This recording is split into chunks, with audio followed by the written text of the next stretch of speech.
Hello,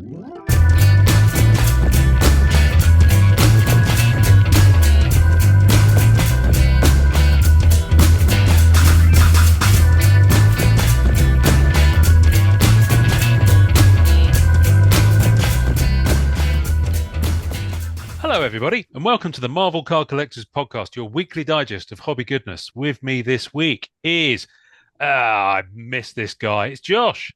Hey. It's Wesley. Hey-o. And it's Jason. Hello. Hello. Hello. Hello. Keith might be here. We don't know. So we were having an interesting conversation just before we hit the record button. So we're going to carry on with that. So I was just showing my dear friends here that I picked up a Jeremy Renner autographed costume relic from Avengers Age of Ultron for how much was it? Hang on a sec. 100 and I want to say $134 bidding on eBay the other day. Now, Renner's kind of probably one of my main MCU PCs, I guess. You know, I dig him. I like the actor. I always have. And we were just talking about, well, what we saying about the value of his autos. Yeah, if there was any, if it has any tie to, future projects and stuff like that, and him being in the MCU, and it just with availability, if there's more and more that start to come out and become available, and he's on a bunch of sets, it probably looks like it's dropped quite a bit. But he's one of those guys that casting wise takes a character, maybe a B-list or a C-list character, and definitely has brought it up with the work he's done. He's done a heck of a job. That's an auto I'd love to have. Yeah. No, I've got a few of his. No, Definitely. And that actually leans into what we're talking about. Because Jason, how much said you were looking a couple of years back at how much they were?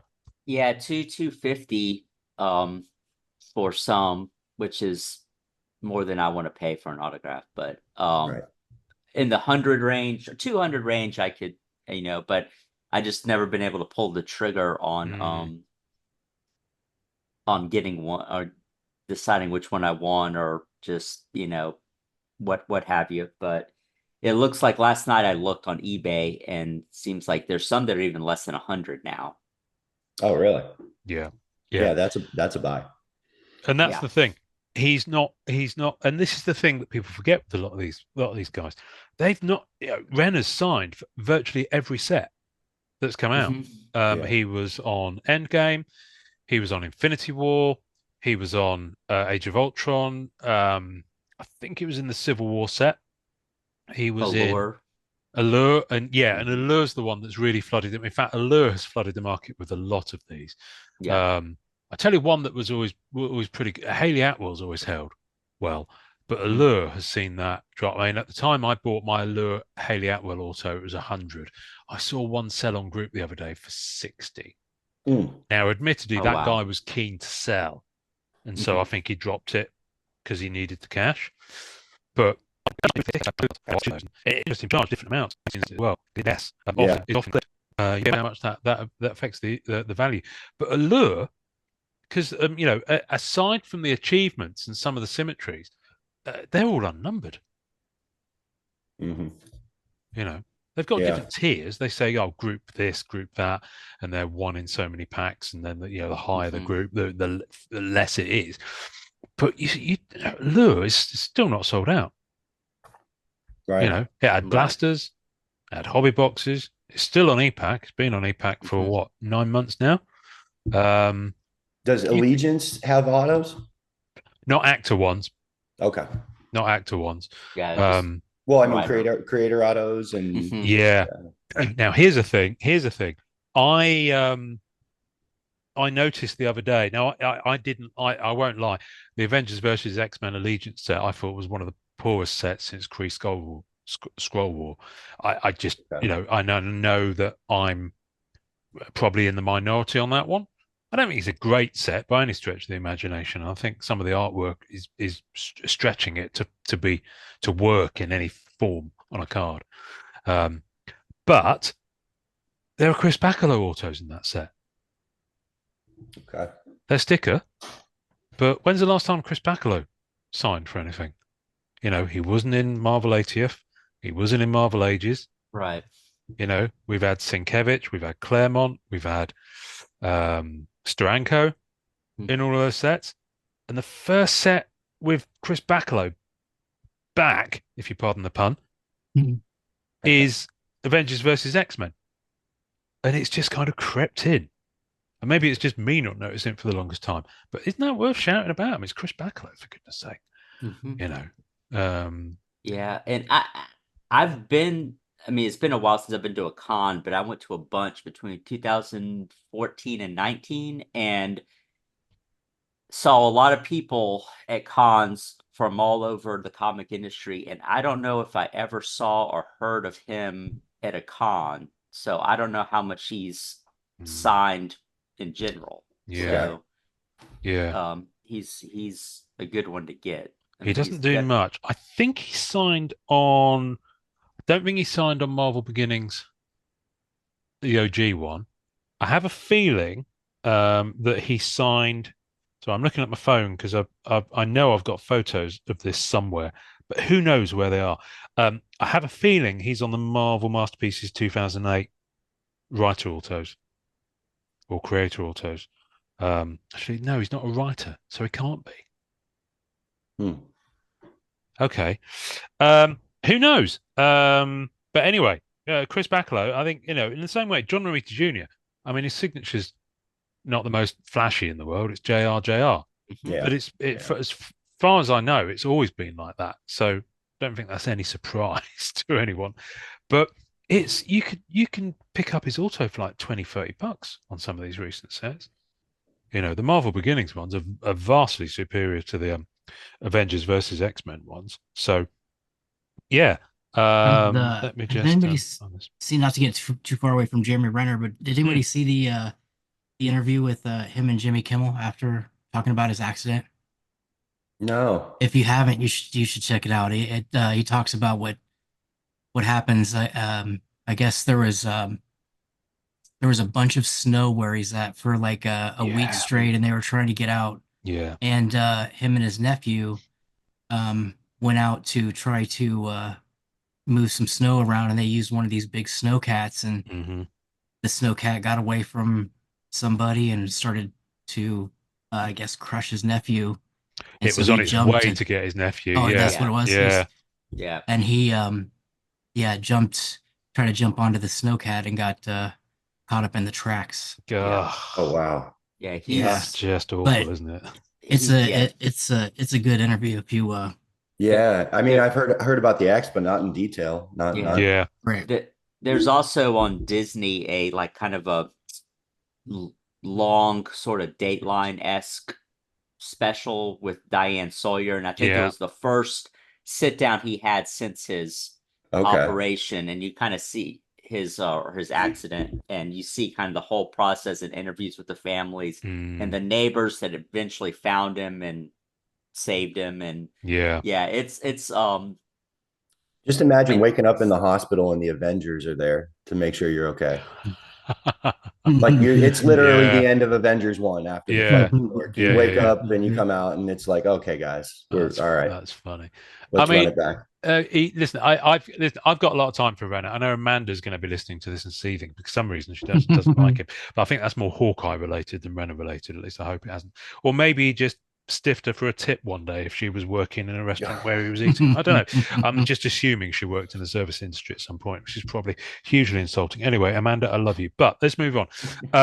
The interesting thing with Renner, and I've seen this before, it happened the other week with Bernard Hill, actor who's in Lord of the Rings as Theoden. Right.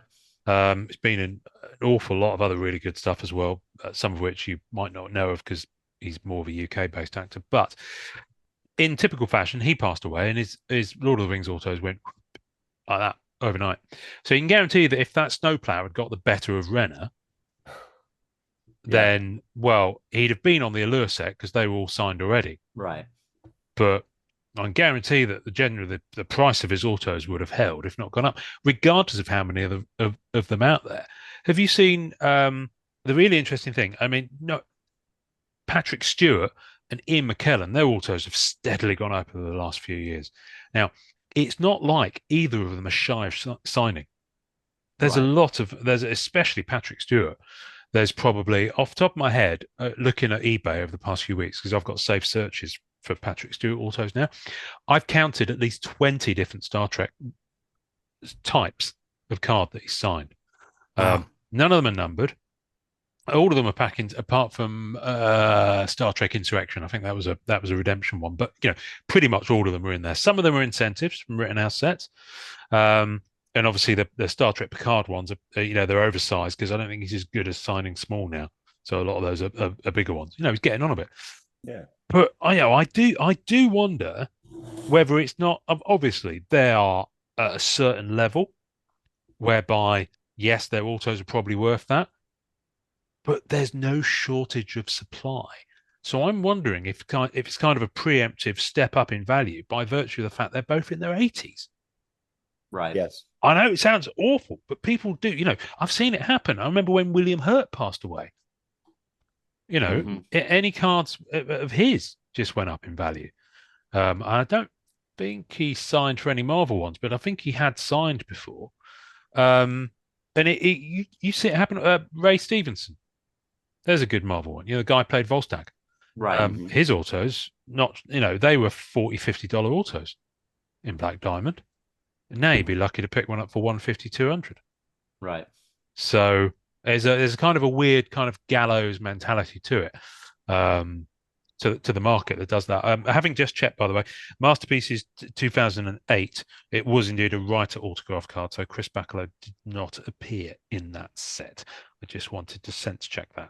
However, lots of other really good creators did, including Brian K. Vaughan, Dan Abnett,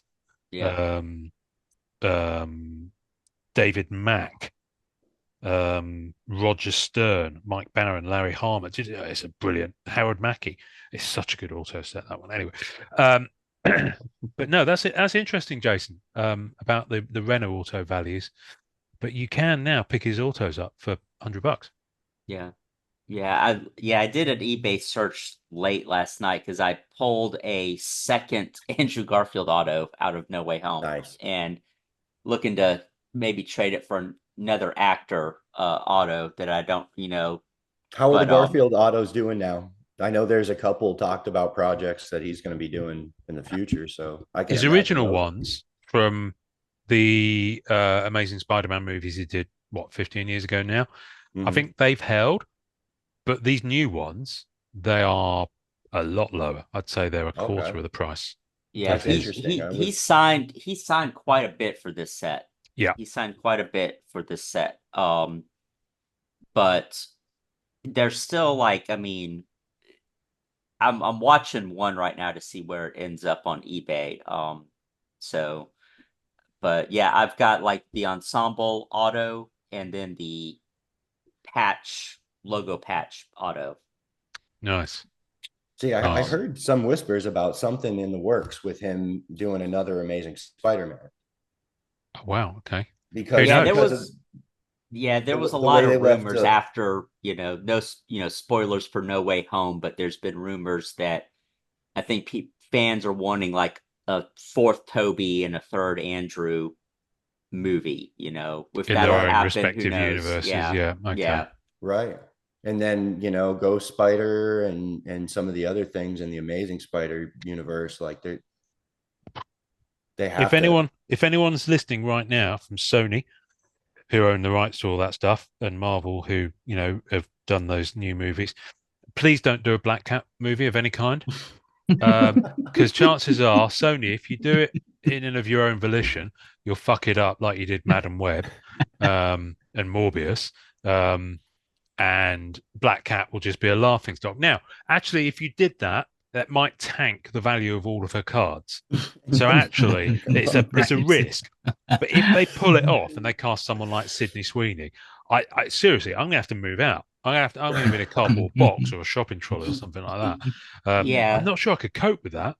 Yeah, but Ian, if they actually did a third Amazing Spider-Man movie, wouldn't it be cool for the payoff that they started in the second one and have Felicity Jones's Black Cat? Wouldn't you love that? No, Wouldn't I wouldn't so actually. Cool? I don't 10 think years in the making. I don't think honestly, even then, I don't think the physicality of a character. I don't think Right. she's she's a different body type altogether. I don't think it would work at all. That said, I think she's she's moved on now. Yeah. She's got family and all that sort of stuff, and she's been in less stuff, obviously focusing on that. So I don't know. So, I mean, maybe she wouldn't be up for it. I'm taking it you guys believed or felt that Madam Web was terrible. I haven't seen it, to be fair. I still haven't seen it. Okay. I'm saving it for a flight, Josh. Yes, that's a good idea. And my next, well, I can tell you now that plans are afoot, and I don't think this will change. But nothing's booked yet, so everything might change. He says, contradicting himself. Get to the point, Ian. Okay. Next summer, I'm going to be coming to the US. Awesome. Will be good. And I am probably going to be going to the National in Chicago. Very cool. So awesome. That's the plan anyway. So, when is that roughly? It is end of July. July, yeah. I can't remember exactly when. I think it's like late July. And the plan is that I'll be there for, I mean, the National goes on for like 4 or 5 days. Yeah. I'm not sure Oh, wow. if there's going to be 4 or 5 days worth of entertainment for me there, but it's more about seeing the people. Right. Mm-hmm. Do you know what I mean? So I know that there's people I'm going to meet up with there. Chances are Upper Deck will be there. Certainly PSA will be there. Do you see what I mean? So, and Greg from Rebel Base Card, he's based in Chicago. So, I'll be seeing some folks. And then I will be going to Toronto for a few days. And then we're traveling down on the train for upstate New York. We're going to stay with our friends in New Hampshire and then fly out to Boston. So it'll be about 3 weeks all in. Okay. Is the plan. So, yeah. Very nice. You heard it here. Probably Chicago is 3 hours for me. So, well, there you go. Get your ass up to the National next year. But seriously, if any of you, I'm just flagging it now. I think it'll be a hoot. I mean, it's obviously less pop culture. It's not like a Heroes Con or a Fan Expo or San Diego Comic Con. The National is primarily a sports thing, but it wouldn't hurt to get loads of Marvel guys there. Oh yeah, and it's exactly what Eugene's been doing the past few years. Right. They told me East West, our local shop here, shuts down for 4 or 5 business days. It's a big deal. They shut down for 4 or 5 business days, take their entire staff up there. Mm-hmm. And I'm the guy that pesters them all the time for, hey, can you pick up some more Marvel stuff? And they told me, they're like, it's coming. The One Piece, the anime, and the Marvel cards are their stake in this market is growing and growing. And Nationals has slowly, steadily and just now sketch cards and stuff are starting to become popular to all of them. Autos are starting to become popular to all of them. It's kind of like crank the 10 years backwards for us, what we've been exposed. That's what's just getting popular with the sports card transfer guys. But wicked cool stories about how big the event is and how well run it is. Yeah. No, I've only heard good things about it. And so if anyone knows anyone who knows anyone who might have an in with a really good rate for any of the hotel brands that are near the Donald E. Hines Convention Center next to the Chicago International Airport, let me know. I'm all ears. Anyway, that was apropos of nothing. Why was I saying that? I was saying that because what were we talking about? Just before we were talking about Felicity Jones. Are we talking about we're talking about Felicity Jones. It was brilliant in Rogue One, by the way. Yes. Oh yes. Yeah. Does Sony own the rights to Ghost Spider? I don't know. That's interesting to me because there's some real possibilities with content and stuff but if it's Sony, then it could. I don't know. I wouldn't be too excited about the possibilities. Well, if Marvel can get their hands on it and maybe even strike a deal. So here's my train of thought on that, or not trying to work it out. When Ghost Spider-Gwen. No, it's the other way around. It's A-Team was Spider-Gwen because I remember right. I initially started rainbowing that. No, what was I going to say? That's what I was going to say. Before I forget, Oscar Isaac. So this is what I was turning around to say. Oscar Isaac, obviously first time signer for any Marvel property. I believe he signed for Star Wars, but I don't think in vast quantities. I think they're all fairly limited. I think they're numbered. He didn't sign Apocalypse at all. Like Apocalypse there didn't have a set. I don't think there was a set for that. Didn't have a set. Right. I figured. Didn't have a set at all. So Moon Knight sets out, and I've seen his autos on the unnumbered stuff go for 350 to 450, and they're beautiful autograph cards. Now this is Oscar Isaac, and I think it's simply because of the volume of them out there. You know, that it's, you know, it's a beautiful signature, but there's a lot of them in the product. So, you know, and the other thing about Moon Knight is that much like their usual style, I'm looking at my Eternals autos here. There are so many different like styles of card that the autos go on, right? Which is a little bit. I have to say, I think they slightly overdid it. No Way Home is a prime example. Those ensemble cards are really not very attractive cards for an auto to be on. You know, they're not the best images of the characters. They're horizontal. Actually, I've got my two Garfield autos. If show us. Yeah. Share. I will say his signature is not attractive. It wasn't back in the day, to be fair.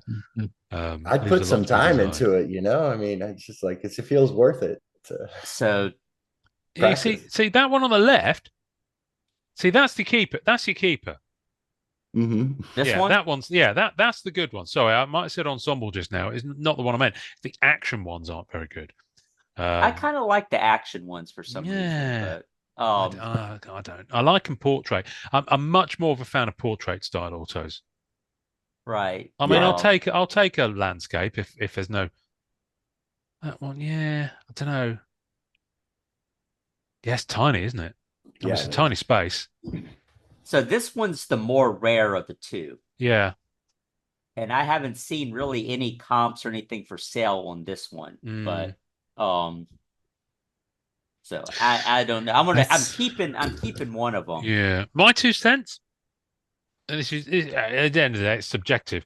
I think you keep the one on the left because it's inscription as well. That's kind of my yeah.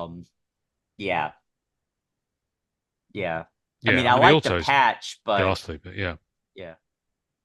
But even his auto, like his signature here and here is totally different. Well, I mean, it's something squashed compressed. In, you know. Yeah. I mean, he's managed to. At least he's kept it on the sticker. Yeah. I will say that I have notoriously bad handwriting, but this makes me feel good about my handwriting. He's only just kept it on the sticker. Look at that. I think a little bit's gone off. Wow. Yeah. I don't know. And I'm this set. I don't know. I mean, the autos for No Way Home. I think here's a fun fact. Have you noticed that Marissa Tomei signed her name, but she also signed some as May Parker? That's so cool. I think she misunderstood the brief. I think she thought.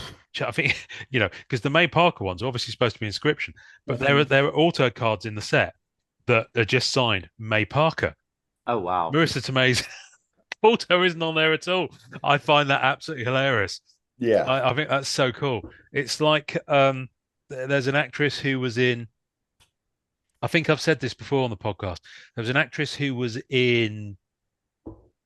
What was it? I mean, it might be Star Trek Discovery. It might be The Mandalorian. I think it's Star Trek Discovery, who plays the female engineer character that they find somewhere at some point, and then she becomes part of the crew, and she signs it Tig's autograph because her name is Tig Notara, and so her signature is Tig's autograph. I think that's so funny. Yeah. I love it. So I love it when people have fun with that stuff. But yeah, no, the Moon Knight ones are good. But yeah, Oscar Isaac, it's a beautiful autograph. It's absolutely stunning. It's so neat. It's on the Cumberbatch level of quality. Yeah. It almost seems like there's go way back to the sketch card equation. It almost seems like card stock whether it's a sticker auto, how well the auto is done, character, it kind of plays into this whole, and then future projects and popularity coming in, anticipated projects. There's so much. I mean, Tom Holland's a holding. Because I think Tom Holland is kind of the next level. He's such a, he's up there with the Timothy Chalamets, the Zendayas, not that either of them have signed, but, it's that level of actor. Chris Evans is a lower these days. What's just popped up on the screen there? What's that? So I found a is that you sharing screen?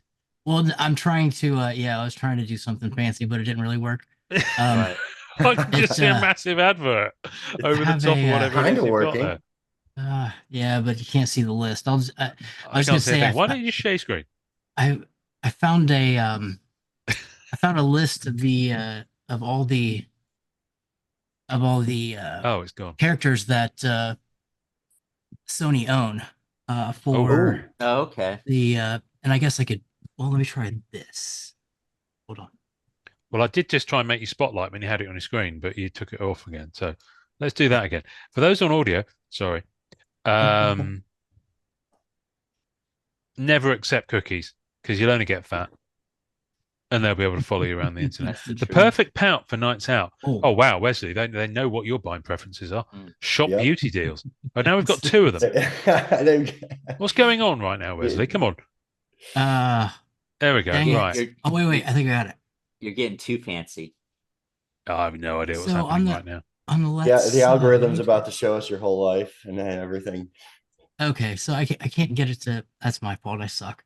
I can just read it off at this point. So these are people outside of Spider-Man that they own. Number 1 is Eddie Brock, 2 Spider-Woman, 3 Will-O-the-Wisp, 4 Prodigy, Equinox, and Wang. This list screams of when the deal was done in terms of mock characters.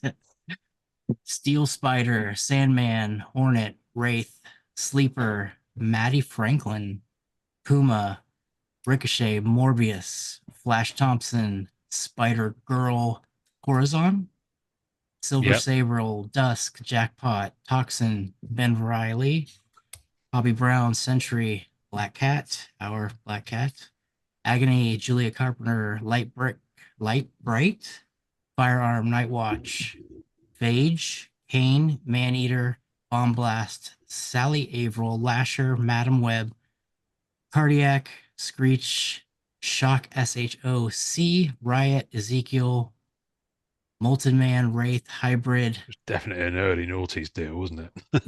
Yeah, Miles Morales, Mankiller. There's not many more. John Jameson. Oh yeah, Jonah Jameson's son. Yeah. Andy Benton, Phil Ulrich, Gibbon, Nocturne. Yeah. That's a nice picture. Alpha. Come on, stay focused. Stay Davidson, Davis, Batwing, Solo, Freedom Ring, Crusader, Turbine, Joystick, Warrant, Cold Heart, the Bobster, Terra, Typeface, Cyclone, Ace, Queen Cat, Thunderclap, Ashcan, and Corona 72. Flipping heck. Wow. Okay. Now read it again without taking a breath. See how far you get. So I don't think I heard Ghost Spider on there. No. Yeah. And so that is exciting. Is Gwen Stacy on that list? I didn't hear Gwen Stacy's name. I didn't hear Gwen Stacy either. I did hear Ben Riley, which is. I put the list in the group chat, so if you guys. Oh well, all right. Well, I'll have a look at that another time. Possibly, never. So, not with all those adverts. But before we let's finish off. This is a completely unprepared for conversation. Before we move on from the autos conversation, can I show you some of the hits I've gotten recently out of Eternals? Because I've been picking up boxes, random boxes off eBay, and that I send them to my boy Donnie, and he receives all sorts of stuff from me, and then he sends it over every 6 months, basically. So I had 15 physical boxes arrive of Eternals, and they're all from all over the place. So some of them might be from cases where the auto was already pulled. Some of them might not. I've no way of knowing. And, frankly speaking, considering I was picking them up at $40 a box. Oh, that's okay. And on ePack, they're $120 a box, pretty much. Yeah. And I think retailers, anyone selling it less than 60, they're selling it to just make something back. Right. So, so as well as an absolute shed load of base cards, chase cards, you name it. I'll show you the first thing I pulled, which is kind of fun. It's a film cell. Now, they've got the thin acetate film cells, so they're kind of okay. What's wrong with this picture? Well, it's kind of fuzzy right now, but yeah, I mean, it's Gilgamesh. That's the character. Is it Sebastian Stan and it is. Yeah, so it's the image in the film cell is not from the Eternals. It's from Falcon and Winter Soldier. What in the world? And yeah, so it's an error film cell. Isn't that That's the most pretty bonkers awesome thing? Yeah, absolutely. Like it's hilarious. Sorry, Mike. It's pretty fuzzy all the time, Jason. No way, shape, or form from Eternals. No, it's absolutely not. Unless there was a scene that I slept through on the 3 times I watched it. I don't think they were in this film. So anyway, that was hilarious. But I did pull Don Lee as Gilgamesh. So character ensemble cool. auto. So that's nice. Mm-hmm. His autos are actually go for quite a bit from this set because he's a really popular Korean actor. So he was in those Korean zombie movies. Yeah, from a few years back. Train to Busan. That's it, Train to Busan. There we go. Which, if you haven't seen that, that is a fantastic movie. Okay, it is. Now I'm not sure both of the next 2 autos. If I were to go and buy them or even put them on eBay to sell, I would make back more than the boxes, the 15 boxes. Okay. So the first one I'll show you is Barry Keoghan. Now his auto is pretty minimal, and you might be thinking, "Oh, okay, that's why is that so special?" First of all, it's an Immortals versus Immortal Gold. Yeah. Kind of a base, and that's stunning in hand. I mean, it's beautiful. The foiling on it and the kind of the line work on it is stunning. It's also numbered out of 5. Whoa! It's 2 out of 5. So keep that card away from grave sites and bathtubs. Exactly. Yeah. So there's that one. That's a Saltburn joke. So that's the one where people might think, I mean, but this guy's not going away. He's going places. Yeah. And then the other one, Kit Harington, Black Knight Inscription. Oh man, see, which is that's pretty sweet. I'm kind of torn. I was super excited when I heard about all this coming and the Black Knight and Blade potential and everything. And I don't know if they canned all that. I think not Blade, but I think his role in it with the Necro sword and everything, I think they did, unfortunately. And I thought obviously the Jon Snow thing and he would have been perfect for Black Knight. Blade may not be happening. Oh, wow. That's a lot of money. That's a lot of money lost. I mean, that actor they had lined up to play Blade. There's a rumor that he's done. Yeah. Yeah. He's really? He's been hanging on. I mean, they did that deal pre-COVID. They announced that movie in 2019. Yeah. Wow. Yeah. He's an extraordinary actor. Yeah, he's a great actor. Yeah. Mahershala Ali. But he's so good. There's a film on Netflix, by the way, I strongly recommend to you. It's got Ethan Hawke recently in Moon Knight. I saw that. Finally picked up his auto. What's it called? Leave the World Behind. Leave the World Behind.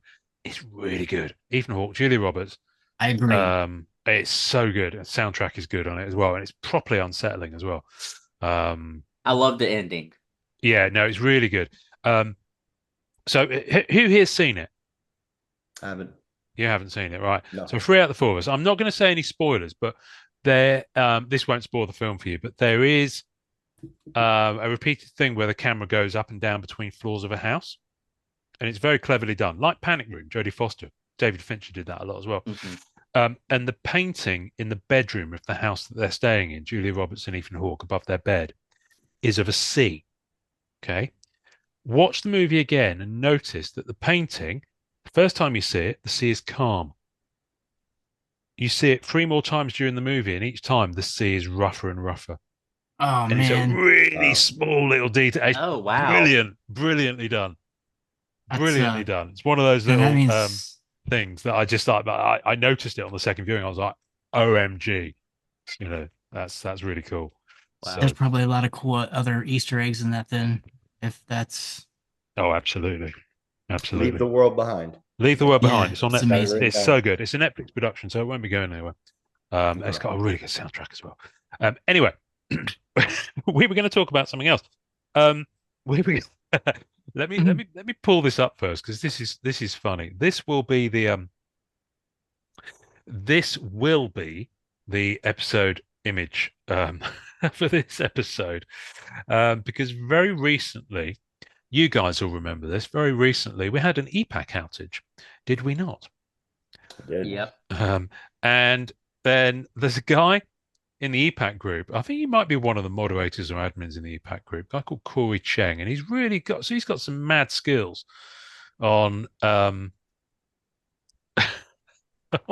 Photoshop, and he knocked up this poster, which just cracks me up. About how good is that? Let me try and zoom in. Oh, it's not letting me zoom in. Let me open it in a new image. Hang on a minute. Let me open this up in a new tab. Hour 1 confusion. Hour 2. So basically, EPAC went down. It was down for over a day. Okay. And this was perfectly summing up. Hour 1, confusion. Hour 6, memes. Hours 10 to 18, sleep. Hour 20, mild panic. Hour 28, societal collapse. And if you scroll down, there's all people on their devices. Your packs and numbers. Awesome. I've only just spotted that. Anyway, this will be on the visuals for this episode. Yeah. I saw it and I said, please, can we use it? So he said, yeah, fine, as long as you quote me. So this is COREY Cheng did this, and I'll post, I'll put his name on the thing when we put it out. But anyway, EPAC went down. Okay. As we all know. So, and it's done that before, but it's never been down for that long. I think it's fairly safe to say. And people were getting really, really, really twitchy. And it occurred to me that a lot of people do choose to store their collections on EPAC. Yeah, that's fine. It's absolutely fine if they want to do that. No wrong with that. But I guess what it brought into sharp focus was, okay, that's fine, but on the EPAC platform, is that the right place to put it? Because the Upper Deck as a business could go under completely. And I think a lot of you know that the EPAC, the physical cards that you get on EPAC, are stored in the COMC warehouse. Okay, so they're all in the same place. Yeah, whether you transfer them to COMC or whether you keep them on EPAC. However, they are the physical and legal property of Upper Deck until they leave the EPAC site and you move them to COMC. Okay, now that means that if Upper Deck go down, I completely, call in the administrators, all that, bankruptcy, all that, and have to sell off their assets, it doesn't matter if the cards are yours. They're not yet. They're not. Now, here's the thing. So I thought we'd have a little fun. Let's terrify our audience day. If you scroll down to the bottom of the EPAC site, this is my user, by the way, my optimistic wish list, which never seems to go down. There's stuff on there I've completely forgotten I wanted. My rather paltry collection of rubbish. So down here, you've got terms and conditions. Now, there's 3 of those now because, as you know, they have Collect Forever, which is the comic site. You can see it at the top there. So that's where you can purchase comics and collectibles. And then you've got this new NFT thing they've got called Evolution, or Evo for short. And you can toggle between the 3. Yeah. So if I wanted to, I could go into those 2. Now, I have absolutely no interest in going into those 2 personally, but they're 3 different site ecosystems that you can go into with one login. Now, I mention that because in the terms and conditions at the bottom here, it refers to a single sign-on, or SSO, which is usually means when you go to a website and you have the option to log in with Facebook or log in with Google, as opposed to using a username and password. That's single sign-on, yeah? Because you've signed on with Google in your browser, you've done all that securely, and it enables you to do this. Now, the benefit to the websites is they don't have to maintain accounts, if you like, for you. You don't have to have a username and a password for that account. It's good for you because you don't have to remember it all. But it places the emphasis on making sure that your Google account is properly secured with a big password and 2-factor authentication, and the same with your Facebook account or any other platform you choose to log in with. It's usually Google and Facebook.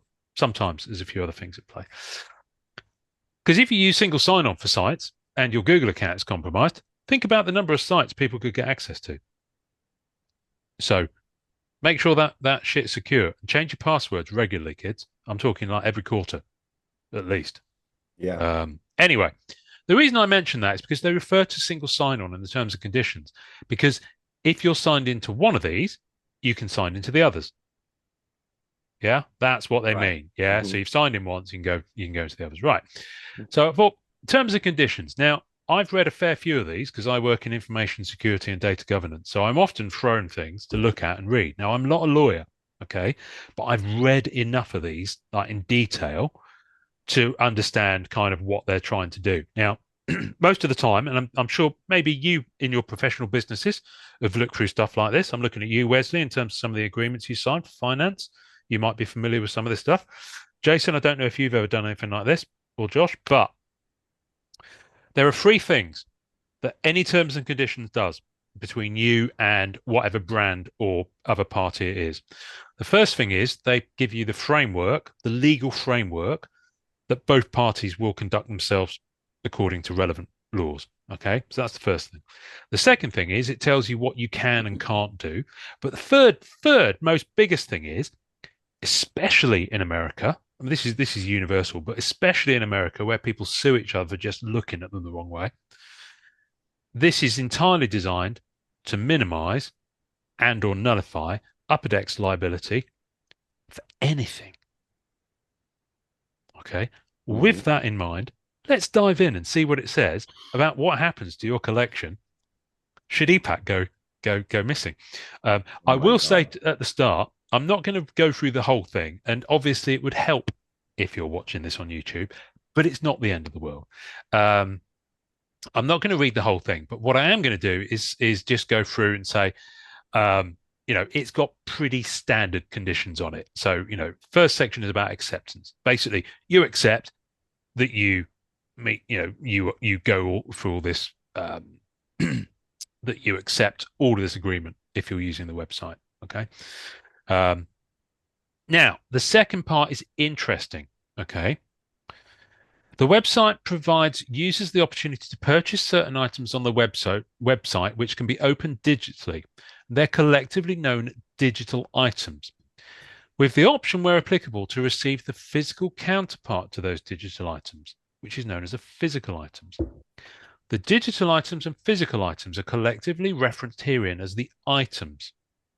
Okay. Then it goes on to talk about free packs. I'm not going to go into that. Now, this is an interesting distinction. While the card, whether it's physical or digital, exists on the Upper Deck EPAC site, it falls under the category of digital items, which may have a physical counterpart. But as we'll see lower down, the digital items part is kind of there, it's not a physical card until it leaves that system. So I thought that was interesting. So it talks about license and stuff like this.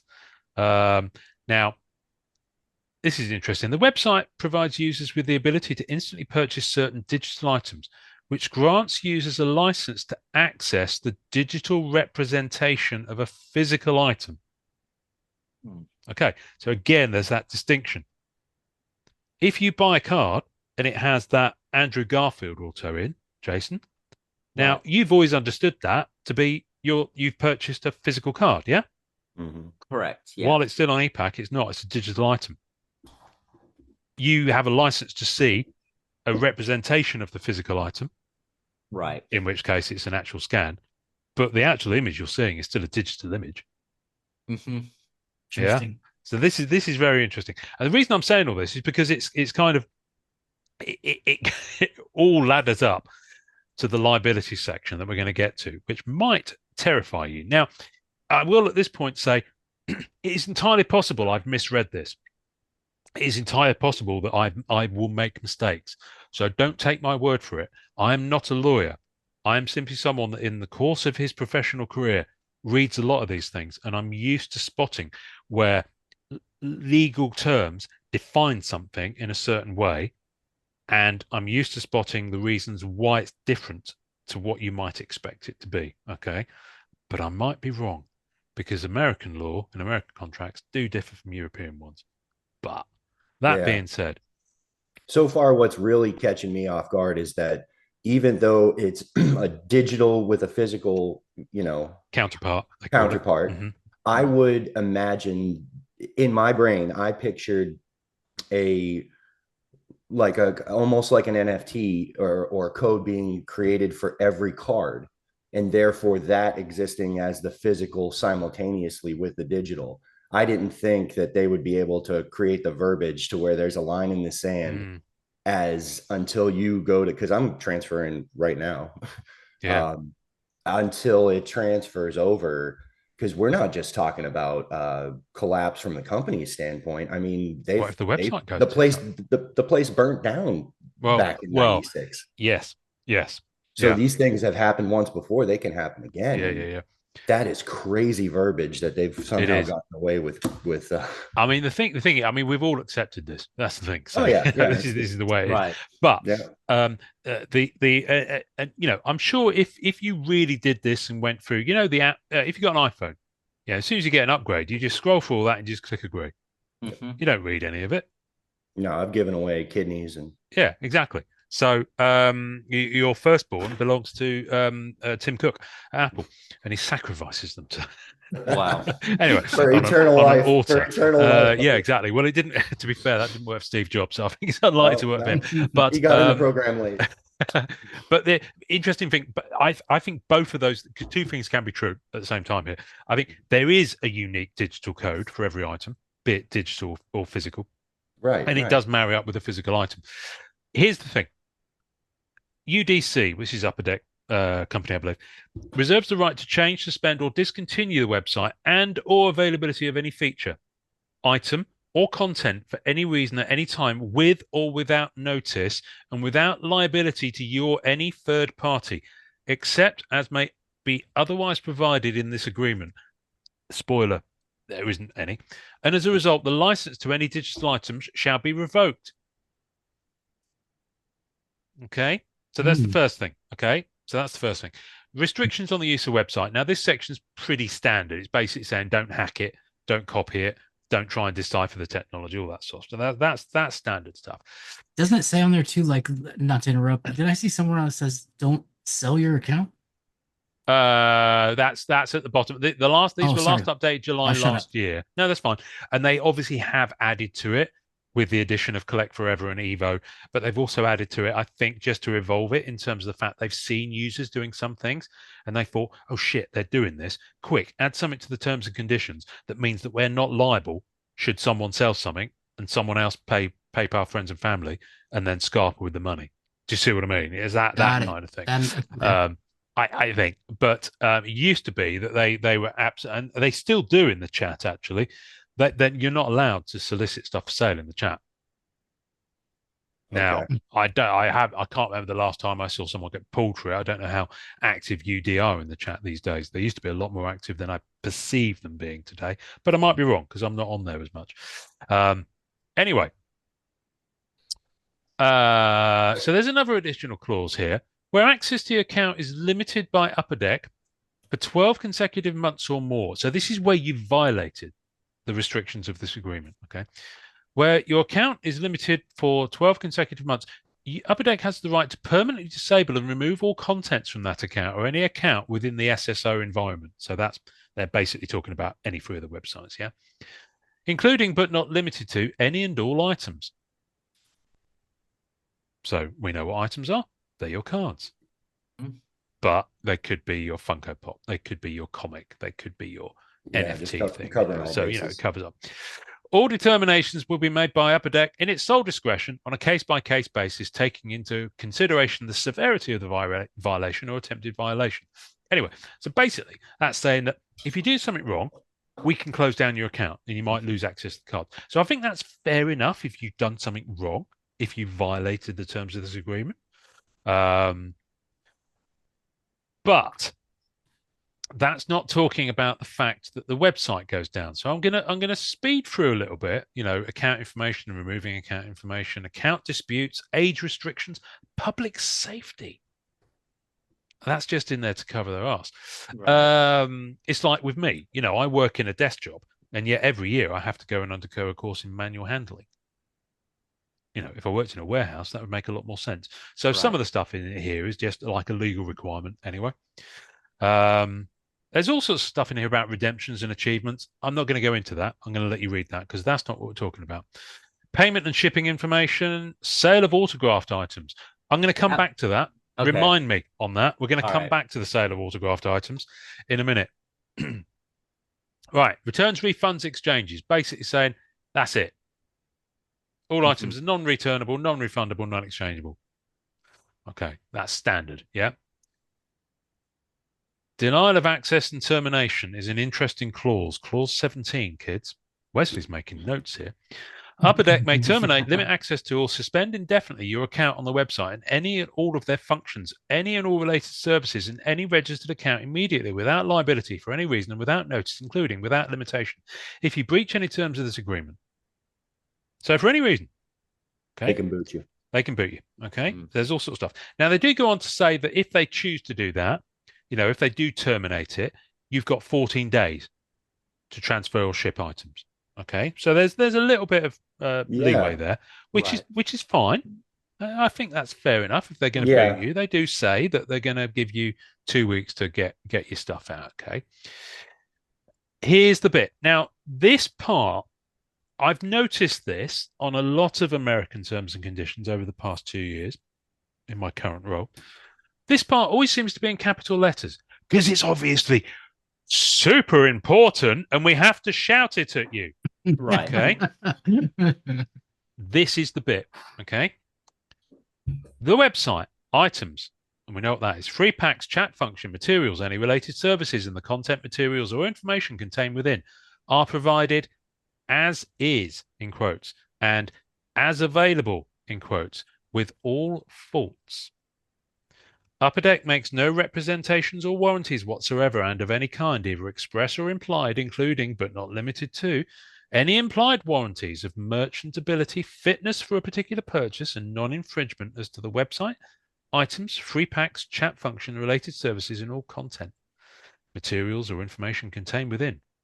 Upper Deck does not guarantee, represent, or warrant the availability. Let's just pause on that one.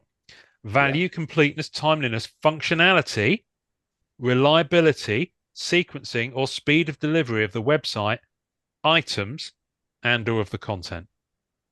So basically, that whole massive word salad there basically means we can't guarantee the website's going to work. We can't guarantee you're going to get your items. Wow. As is. As is. That's it. Okay. So listen, I could go through this a bit more, and there's a lot more in here, but those are the big ones in the context of the site having its recent outage for 28 hours. Now, I will say this is not unusual. I think you'll see with most websites that you use, they'll say similar things. Okay. Right. Which is fine if it's a Target account and they're going to ship it to you straight away. Because you go on there, you buy it. And I don't know if you do this in the US, but in the UK for stores like that, you can either click and collect, which basically means you buy it and then pick it up in store, or they'll ship it to you. Yeah, that's pretty much it. Right. I don't know of any other outside of COMC and EPAC. I'm struggling to think of any retail to consumer circumstance where you buy an item and it's in perpetuity until you choose to have it shipped to you, held somewhere else? I can't think of anything. I mean, no, other than so this is kind of an crypto. unusual thing. This is kind of an unusual thing. Yeah. Yeah, I can't think of another example. It's in a sense, it's a bank holding an asset who has come up with creative verbiage to release themselves of any liability while your asset is in their care under any and all circumstances. Yep.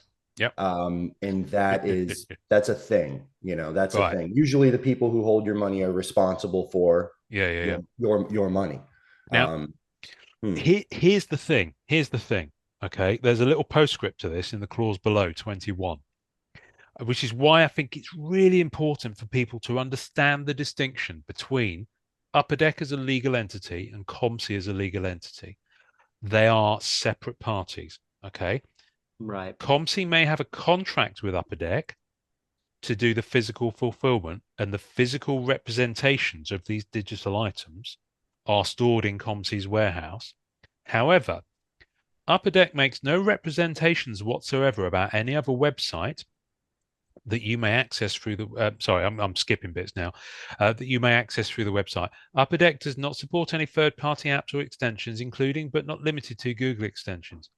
When you access a non-Upper Deck website, extension, or app, including without limitation the COMC website or any third-party website, such website or app is independent from Upper Deck, and Upper Deck is not affiliated with the website host or operator that does not have control over the content on that site. But basically, that's them saying we're separate from COMC, which is a true thing. Now, I don't think that's a news flash for everyone, right? But I'm not sure a lot of people maybe understand that there is that separation there. So let's quickly have a look at the autograph thing, and then I'm going to go. I never noticed this. As COMC has, I understand they're separate entities, but are we sure it's not like that? They were started by Upper Deck interest. No, no. From their origins, they had no. No, I'm absolutely certain there. I think it happens that obviously when EPAT was launched in 2016, there was a kind of a deal between them. No, my understanding is that COMC. Okay. But you can see my angle as far as create another small branch that is seemingly no way tied to the. Right. I mean, I might be wrong. Write in and let us know. But I'm pretty sure COMC's origins and they came up for a different path, and their path met with Upper Deck when they launched EPAC, and then they've got this affiliation. Now, sale of autographed items. I thought this was interesting. Now, it very clearly distinguishes to California residents and to New York residents. So this is very much looking at specific US state laws and autographed items. But as Upper Deck are based in California, let's look at the California one, because I think it kind of explains the way, if you look on the back of those cards you've got, Jason, on your digital items that you've got, right? If you look on the back of it, you will say something that basically fulfills this legal requirement. With respect to the sale of autographed items offered solely by Upper Deck for $5 or more and purchased by California residents, the following notice is provided pursuant to California Civil Code 1739.7. I don't know what that is. Anyway, sale of autographed memorabilia. As required by law, a dealer who sells to a consumer any memorabilia described as being autographed must provide a written certificate of authenticity at the time of sale. The dealer may be surety bonded or otherwise insured to declare the authenticity of any collectible sold by this dealer. So, on the back of the card, it always says, congratulations, you've received such and such that has been certified as being signed in the presence of an Upper Deck representative and or has been assured to Upper Deck that it is genuine, yada, yada. Yeah, I'm looking at it right now. The autograph was signed in the presence of a representative of the Upper Deck company or provided and certified as to its authenticity by Andrew Garfield. Enjoy your autograph card. Yeah. So I thought that was interesting. Anyway, I think we've done the terms and conditions to death for the moment, but I was just curious to listen. I know what I would say on this, but what's the most obvious thing that people can do to mitigate this risk of their cards being on EPAC and EPAC having an outage of equal or indeterminate length in the future? Transfer to COMC. So I know that if you have something on COMC, on COMC, then anything over 75 cents, I think you have to pay a storage fee. And I'll have to, I'm not, it's just I'm pulling from my brain. So I've always wondered if it's better to keep it there, maybe in the, the shipment items, or keep it in, COMC and not price it, or I don't know. I've never been charged. I don't know how that works with COMC. I've got stuff that my last big shipment from COMC was 2,000 cards, easy. I never got charged any storage for that. And you've never got charged any? Okay. No. And how'd they all look? Just on there. With 2,000 cards, how was the quality? How'd they all look?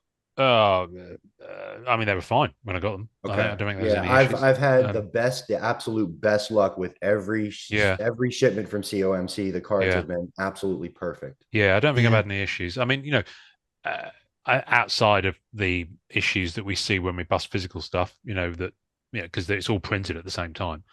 Generally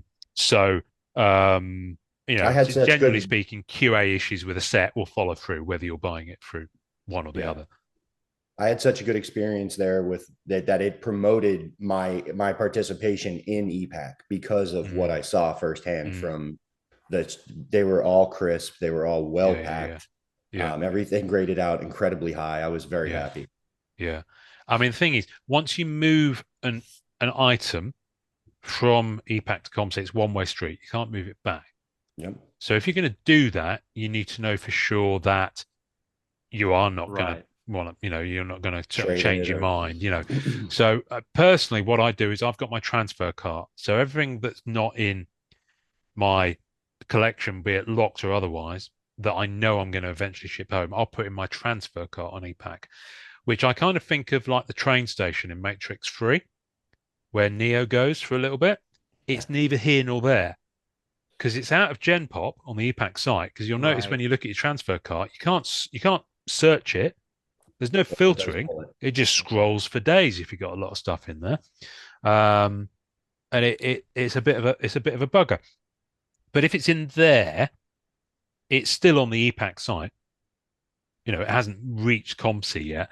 But what I often do is to give myself a cooling off period. I'll leave stuff in there for a little bit before I then transfer it to COMC, just in case I change my mind. The other thing I will say, and this is just a general etiquette thing, and there's nothing that says you have to do this at all.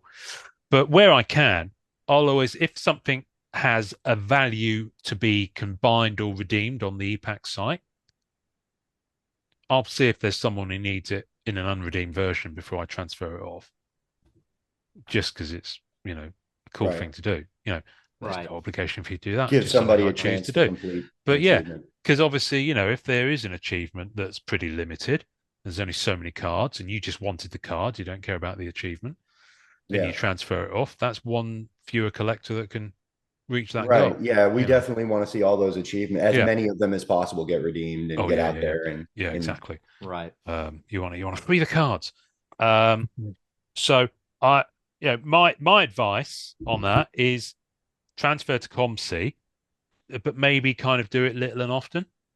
Yeah, potentially ones that have a big value that would be kind of crushing to your, spirit or wallet. And then keep some of the, mid-tier to low tier base stuff on there for trading and redemptions and achievements.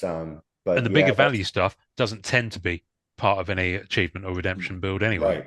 It's normally the end goal than anything else. Certainly autograph cards are never part of redemptions. Sorry, carry on, Wesley. No, I was gonna say I almost wonder too, because one of the things I was thinking about when we started talking about the terms and conditions was, I've heard you talk before about people having accounts for a year and then just disappearing. So with some of those accounts, does that give them the right after a certain period of time to give them a 14-day notice and then say, hey, we're gonna. Didn't see it, and I haven't seen it happening. It's not in the terms and conditions.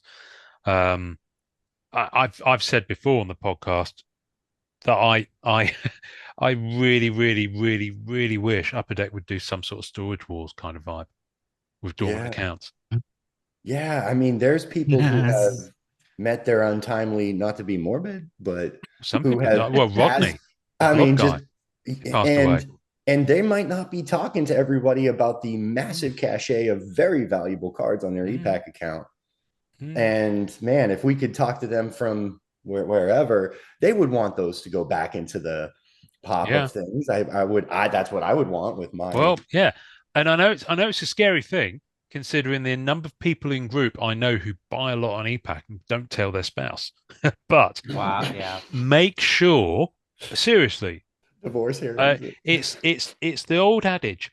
Go on, you might get hit by a bus tomorrow. Have a fag. You know, it's that kind of wavelength. Right. Write it down and make sure that on the event of your death, your password information will be given to someone else.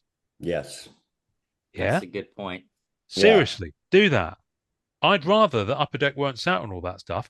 I mean, now, at some point, you think about the hundreds of thousands of cards in dormant accounts. It might be that the people haven't passed away. It might just be they forgot their password, or they moved on in life, or they got addicted to drugs, or they got in prison, or something. You see what I mean? There's all sorts of stuff. The whole kaleidoscope. You know, there's a whole load of reasons why someone logging into a website where they've got trading cards might be the top priority. How can we get to a list of dormant accounts? I know exactly, and it's interesting. There has to be at some point. This is a fact. At some point, there will need to be a determination made on that. Yeah. Sure. Either Upper Deck will be acquired by another company, they'll upgrade or retire the platform for whatever reason, they'll lose the license to do certain things, and that way, those cards. You know, here's the thing: what if, perish the thought, Upper Deck lost the Marvel license, and there is a like an exit grace period, and after which point Marvel cards need to come off the EPAC platform. It could happen. Yeah. Yeah. You know, absolutely. It might be 2 years, but still, you know, just to allow the natural flow of things. But at that point, you know, it's one of those cases, push comes to shove. Well, this is the push. You know, those dormant accounts will need to be reckoned with. I don't know. Yeah. That's a fascinating thing to. It is. There's no answer to this. It's just all speculation at this point. But and like you said earlier, this is like a special situation where digital items, I mean, that have tremendous amount of value. Right. Yeah. It's a fascinating one, folks. It really is. But yeah, I would. I'm going to look at this poster again. Let's look at this poster again. A bank gets sold or bought out. The set monies are still, you know, they're liable to have those set monies go out to the individual owners. If they get bought, they can get bought out 20 million times. Yeah, Josh, that's a good point. Yeah. So this is like one of these scenarios where they have a digital item that should always, from its birth, be tied to a physical representation. And these digital items have on some cases, tremendous value, and they've somehow figured out a way to release themselves from all liability because of it being this digital in its infancy. It's this pure digital by their explanation and their verbiage. Right. You know, I would argue like an NFT, it has you know, we can come up with some verbiage that says it exists somehow physically in the line of code from its, you know, even as that digital picture, and you own it from the second it appears on the screen after you've purchased it. So I mean, that's a whole nother, we could argue this the other way, but man, that's nice to be sliding on, you know, on that path where, hey, we can buy, sell, collapse, anything else. And unless you've made preparations, sorry about your luck. And it's also like I wonder if some of this was wrote up when they really, I mean, I guess, did they know that EPAC would be I mean, if it's as big as it is today, and would have as much, because there probably wasn't that much expensive stuff in what, 16? No. I mean, Right, I guess there was Masterpiece is some 16. masterpieces. Yeah. Yeah, I guess you're right. That's the second Marvel product on the site. It was one of their Right. launch products, I think.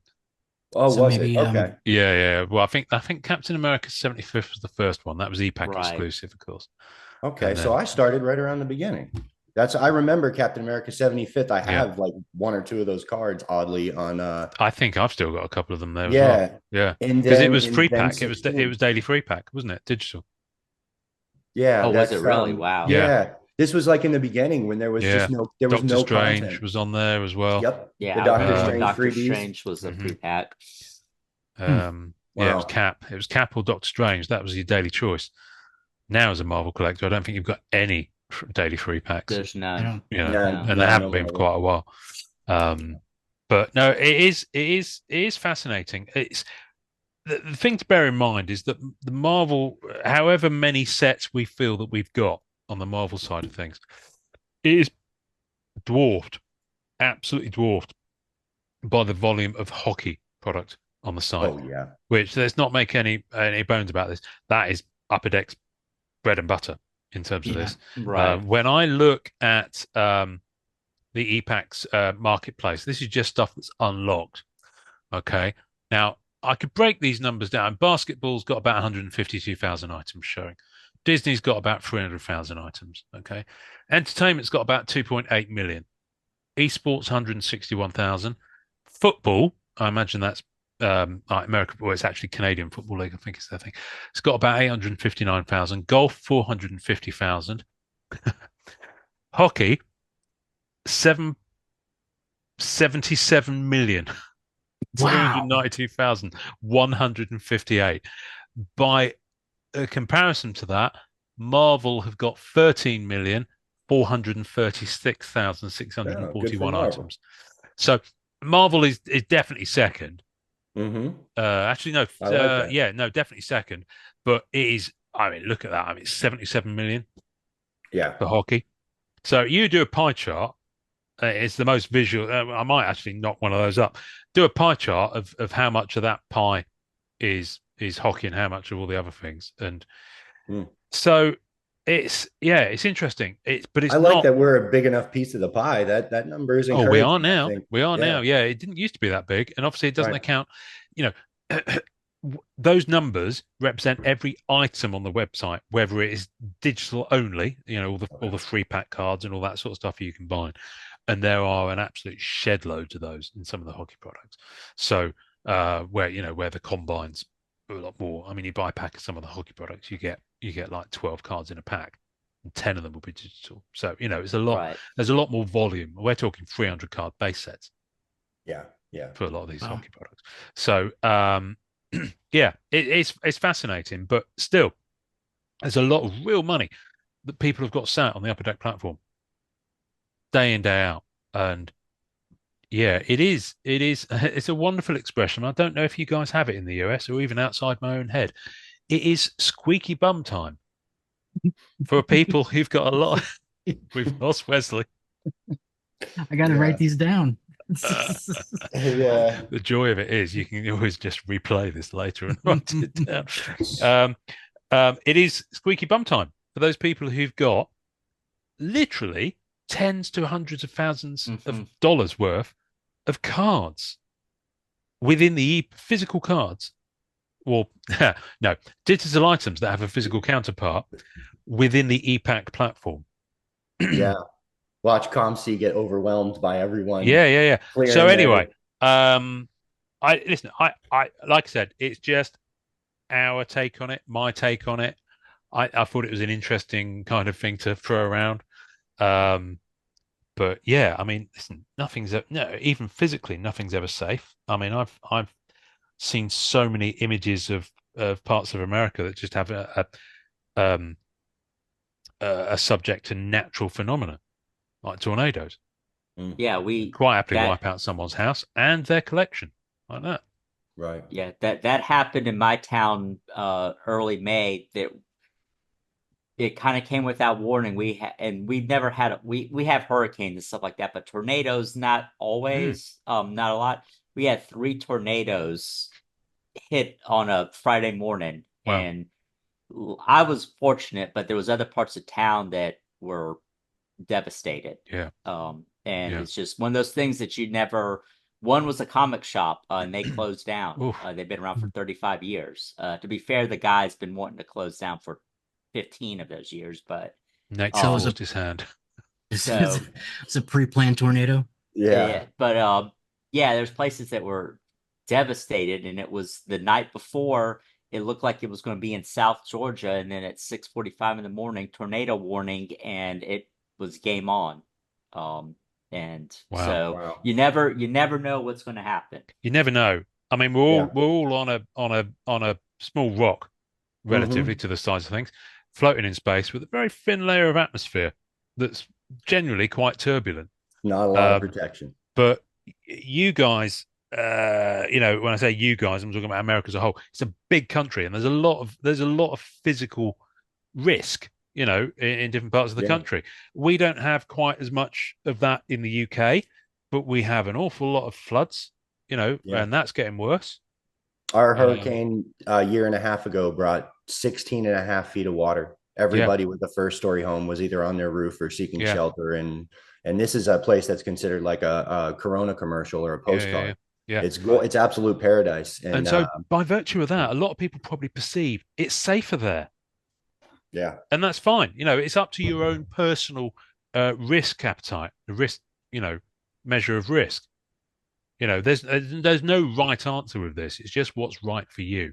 I just thought it was interesting looking into the terms and conditions and just saying, okay, what is, and it's kind of like, it's tough.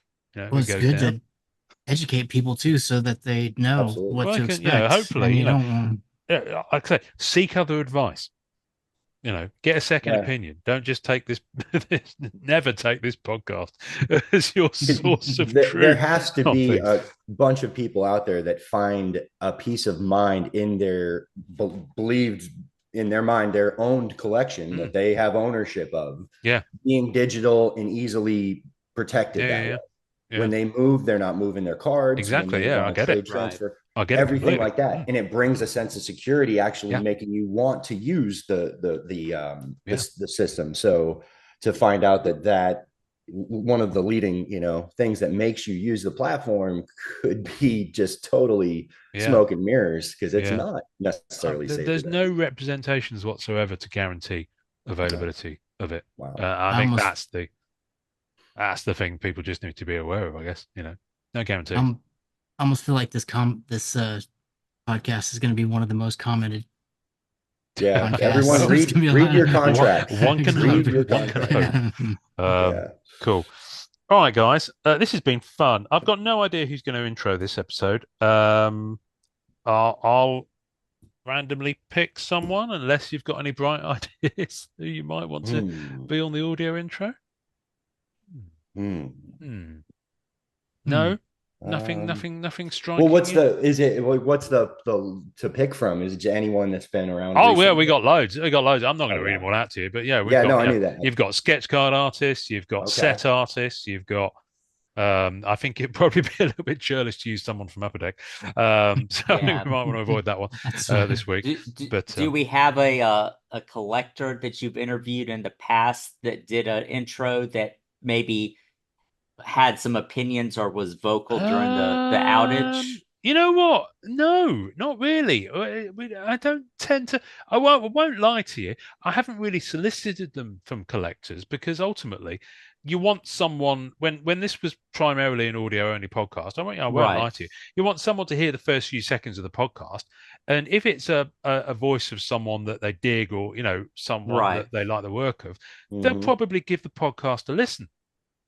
Yeah. So, that's what the reason it is. And no disrespect to anyone in the community, but I'm not sure anyone's quite of the level of, say, a Julie Bell or a Greg Hildebrand.